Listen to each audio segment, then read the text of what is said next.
Hey there. In this video, I'm going to show you how to hide categories in your Gmail label list on your PC. With the new update, it's easier than ever to declutter your inbox and focus on what's important. Let's get started. First, open up gmail.com in your web browser.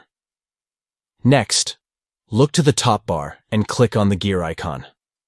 This will open up a drop-down menu where you can access your settings. Click on See All Settings to bring up the full settings page. From here, you'll see a list of different sections to choose from.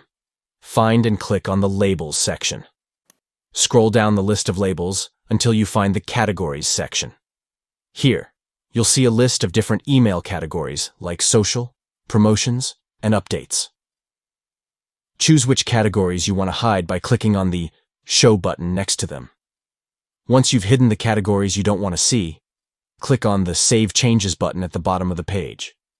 And that's it. You've successfully hidden categories in your Gmail label list on your PC. Now you can focus on the emails that really matter without distractions. Thanks for watching.